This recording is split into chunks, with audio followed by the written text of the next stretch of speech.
Time आमर committee on public undertakings Baleshwar Bhadrak Mayurbhanj जिला गस्तरे आज जाऊँगी 20, 21, 22 3 दिन गस्त कार्यक्रम रखाई आमर जो 32 कॉर्पोरेशंस अच्छी आमर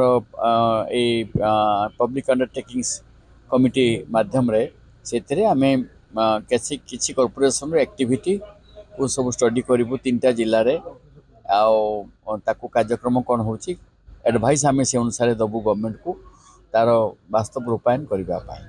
सर आप जानते रेमुणार एक्सएमएल को नवीन जनविरोधी आख्या देखिए बाहर करते काली पुणी दल में सामिल कर देखुन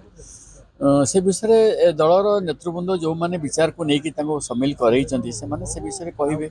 कौ ग्राउंड निगला कौन कला से सब कहे सर बालेश्वर ऊपर केते प्रभाव पड़ियो जे जने संगठन आपन बीजेडी रे जने कहार एक रेमुना हो कि जेकोसी निर्वाचन मंडली हो जो माने जेकोसी गाँव दल ठारू अलग होते जेकोसी गाँव समस्त को सामिल कर आवश्यकता अच्छी। नंबर 2 हूँ बिजु लिगासी तमाम राज्य में जिते लोक अच्छा बिजु बाबू समय समस्त सब लोक आमको दल को सामिल करार अच्छी। दल स्ट्राटेजी बिजु लिगासी बिजु लिगासी खोजे दल निश्चित खोजुची आस्ते आस्ते।